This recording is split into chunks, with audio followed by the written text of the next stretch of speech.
Hi everyone, this is Rachel from SunBearGlassCraft, and in today's video we're going to be talking all about the table foiler.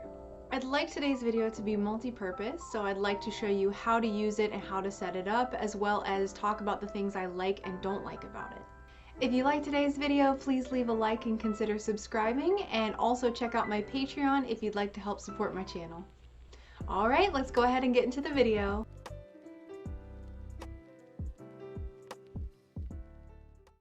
Before we get into the meat and potatoes of today's video, for those who might not have seen it before, a table foiler is a specific tool that helps apply and crimp copper foil evenly around your pieces.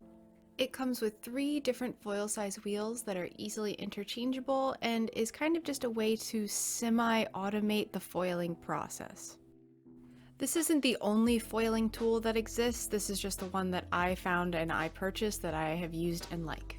You can find these online for about $55, although it depends on if there's any sales going on. I believe I bought mine in person at my local glass shop for $65, so I spent a little bit more money, but in the end it has been so worth it for me. To set up our table foiler, the first step is going to be to unscrew the foil wheel and make it as high as possible off of the table foiler, because this is going to be easier for setup.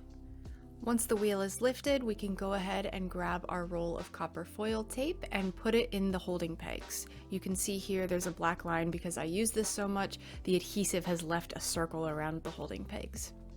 When placing your foil in the holding pegs, you want the sticky side to be facing the right. Weave the foil around the pegs as I show here, and you'll want to split the foil from the paper once you hit the final peg.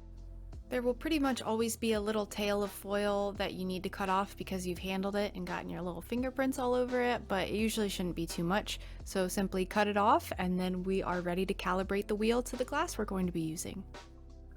To calibrate to the glass that I'll be working with, I like to place the glass on the edge so it's touching the rubber ring of the wheel. I like to crouch down so my eyes can see exactly how much space is on either side of the glass. Adjust the wheel accordingly until the glass is as even as possible and you're ready to go. One disclaimer though is that I do not think you should buy this if you're new at stained glass and have minimal experience with foiling. I say this because I personally believe that you should be able to hand foil confidently before purchasing this, since you won't be able to solely rely on the table foiler. Now that we've seen how to set it up and somewhat how to use it, let's go over the pros first. Number 1 is that it improves efficiency for simple pieces. From the demonstration in this video, it's about 30% more efficient to use the table foiler, and that is about true every time I've timed it.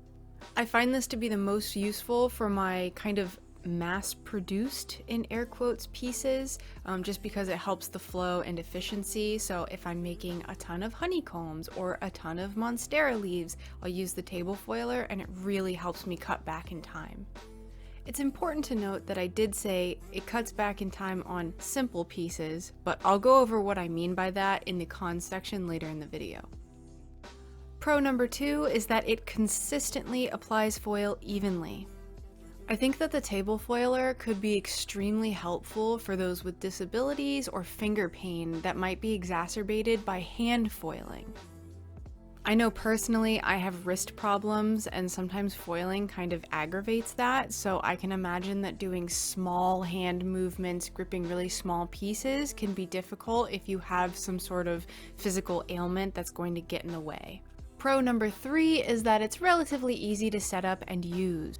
As you saw earlier in the video, the setup is really quick, and honestly there's a tiny little bit of a learning curve, but once you practice and get used to it, I think it was within 3 uses of maybe like 15-minute intervals, I felt pretty confident with the table foiler. Plus, I think the small learning curve is worth it if you can get those honeycombs foiled quickly or, just improve your efficiency a little bit. So now that we covered the pros, we can go ahead and get into the not so great things about this product. Number 1 is that it's a very specific size piece as well as glass type that you need to have this table foiler be effective. For instance, this doesn't handle textured glass very well, and it also doesn't handle concave pieces very well. So it kind of takes a while to understand what this thing can and can't handle, but there's certain pieces that I just can't even use this for, and oftentimes for commissions where I'm using tons of different textures and thicknesses of glass, I don't even touch the table foiler because it actually makes my efficiency go down. I've only ever used the 7/32 wheel for this. I've never had the smaller or larger foil size just because I used it so infrequently that it would just make it a hassle to change out the wheel, foil 2 pieces, and then go back to the 7/32 wheel. This is where it ties in with the Pro, where it's really good for simple honeycombs, pieces that I'm mass producing, but for intricate, smaller, concave pieces, it doesn't really do that well. Number 2 is that with prolonged use, this is actually pretty hard on your fingertips. The way that I do my stained glass work is I like to do each step at a time, so I'll grind everything at one time, foil everything at one time. So oftentimes I'm foiling for maybe 4 or 5 hours at a time, so it does kind of end up hurting my fingertips. There was one shop update that I foiled like 100 honeycombs and my fingertips were bruised. So that might have been my fault, but you do have to press very firmly into the rubber ring. This also ties in with con number 3, which is that sometimes there are issues with foil application. Until you get the hang of it, there have been times where it applied the foil kind of unevenly, and I think the biggest problem with it is that sometimes it can leave a tail, which I'll show here. And this isn't that big of a deal. I'll just go in with an X-Acto knife and cut off the little tail that's left over, but it's still an extra step nonetheless. Additionally, if you don't press firmly enough into the rubber ring, you can have the foil get caught on the lip of the table foiler, where it'll fold over on itself on the bottom, and then you just kind of have to start all over, tear the foil off, and do it all again. So that can be a little frustrating, but the more you practice, the less that'll happen. I think that just about covers it for today. As always, if you have any questions at all, please feel free to leave a comment down below, and I will see you all in the next video. Bye!